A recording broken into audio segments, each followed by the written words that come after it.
İki Saylam Komiteti haqida iki kelime. Sürgün hükümeti 2004-yili Amerikada kurulup, 2018 yılga kadar öz xizmetini bir kadar muqim ilip kelgen idi. 2014 yılga kelgende Toronto'da pişqadam ustaz Ahmet Egenberdi akımızın körüstüşü ve başka hükümet azalarının qo'llashi bilan haqiqiy saylam arqılık hükümetke reis bolgan Ahmetcan Osmanni 2018 yılı Yaponiyadan aqçı aldı degan guman bilan g'ulamning bir top nökerleri uni istifa berishga qistidi. Ameliyatda poeziya janrida muvaffaqiyat qozongan Gunga she'r peshvasi atalmış Ahmetcan g'ulamning yinidagi siyosiy oyoqlar chiqargan bo'ron chapqunga bardoshlik berolmay istifa berish yo'lini tanladi. Ahmetcan hukumat va parlamentni taratib umumiy xalq saylimi qilishga chaqirib, ishikni sirtqa ichib, ya'ni o'zini rais kandidatlikka ko'rsatmaydiganligini jakaladi. Palakdin tiligini yardım berganga xursand bo'lganlar g'ulamni vaqtliq rais qilib tayinladi. G'ulam vaqtliq rais bo'lgandan keyin diktator va jutvozlik besim o'rinda bo'ldi.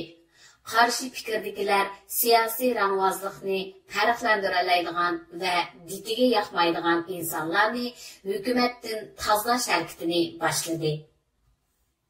2019 yili g'ulam rais bo'lish oldida hukumat rasmiy parchalandi.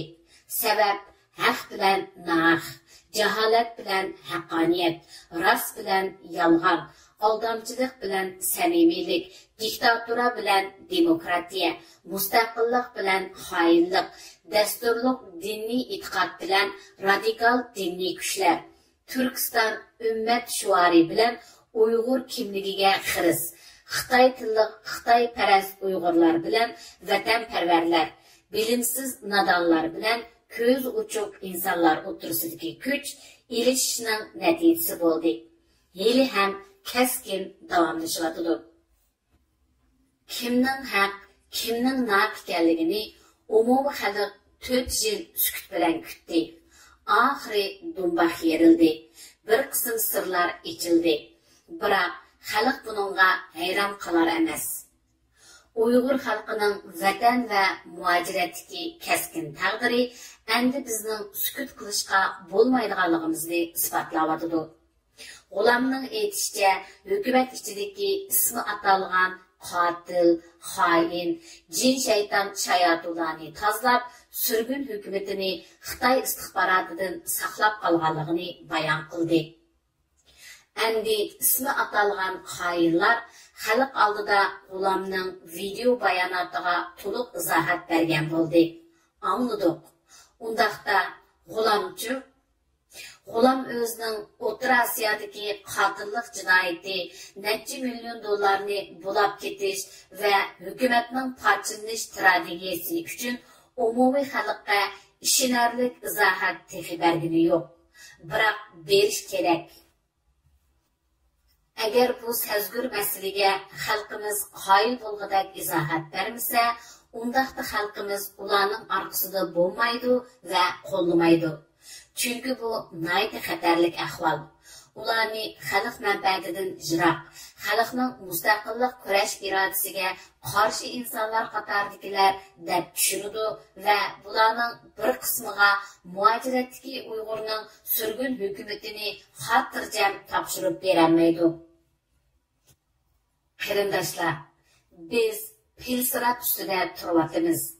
Mevcut hükümette burun ve hazır hizmet kılganlar ve dava sipideki Ahmetcan Osman, İsmail Çingiz, Hacı Kutluk Kadir, Erkin Ablimid, Memtimin Ala, Ablacan Leylnaman, Küreş Atahan, Tuğluk Abdırızak, Erkin Sabit, Sadık Kudayar, Abdüveli Turan, yani közü görüngen vatanperver hanımlardan Rukiye Turduş, Tumaris Almas, Elfidar İltibir qatarlıq, yani ismi atalmagan Uyghur davası bilan harakat qilayotgan vatanparvar mustaqilchilar bilan o'z yurak so'zini aytolmay tunjuqib yurgan ilg'or yoshlarimiz ichimizda nurg'un.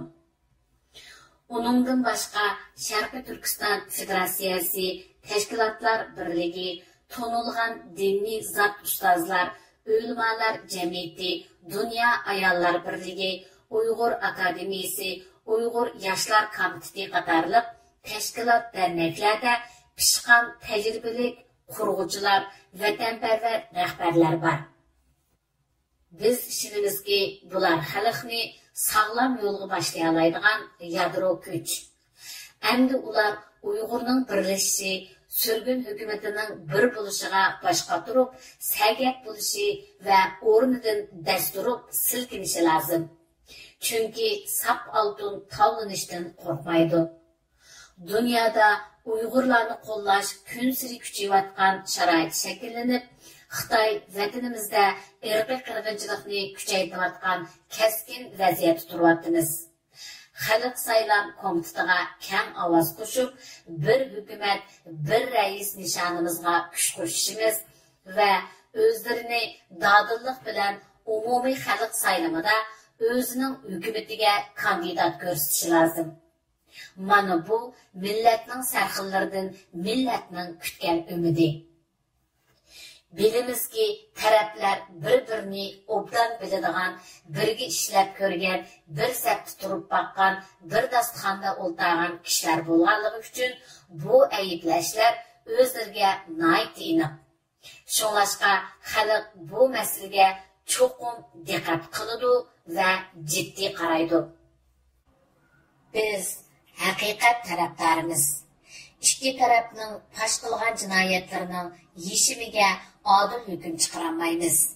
Chunki bizda oliy sud, taftish texi mavjud emas.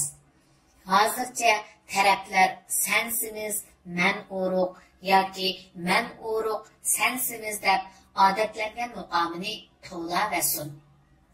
Tashqi dunyoda ilib berilayotgan navbatdagi saylam komitetiga isloh yurgizish lozim. Kommunistik Xitoyning diktatorlik saylam tuzumidan yiroqlashib, demokratik keng xalq saylamini yurgizishga burilish kerak.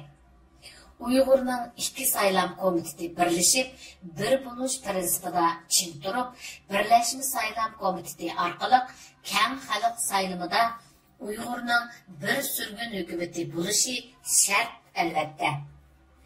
Biroq G'ulamning Turkiya va Qozog'istonda yurgizgan xalq saylamining natijasi nihoyat ichinishli.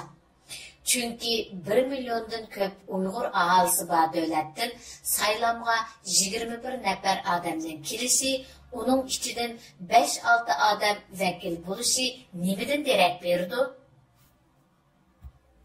Xalq qudratli kuch. Xalq bilan hisoblashmagan hech qanday kuchga qalbi jiroq. G'ulam afandim xalq tarafda bo'lishi lozim. Barliq chechilib ketgan taraflarni yig'ib, xuddi o'zi aytgandek sog'lom vatanparvarlar rahbarligidagi bir hukumat ta'sis qilishga kuch sarf qilish lozim. Hozir mu kech emas.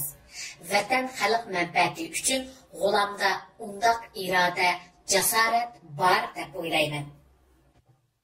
Biz ishimizki ayib yuklanayotganlar ichida vatanparvar insonlar bor. Ularning haqqoniy tarafda turib, kim ittifoqlikqa buzg'unchilik qilib, Uyg'ur xalqini parchalaydi ekan yoki parchalashga urinadi ekan, uningga qarshi kurash qilishiga ishonamiz. Shunga bizga Uyg'urning mu'mi bilan zarini anglab ko'ra oladigan, Uyg'urning zaminini qaytirib elib, mustaqillik inqilobga boshlay oladigan, sog'lom, yeni nesil iqtidorli kishilar rahbarligidagi bir hukumat bilan Xitoy tajovuzchilaridan qisos ilishda hech qanday vosita tanlamaydigan, yiroqni ko'rar pidokor liderlari lozim. Bu deganlik hammani inkor qilganlik emas. Faqat hozirgi Uyg'ur vaziyatining taqassari. Almata 2023 yili 18 iyun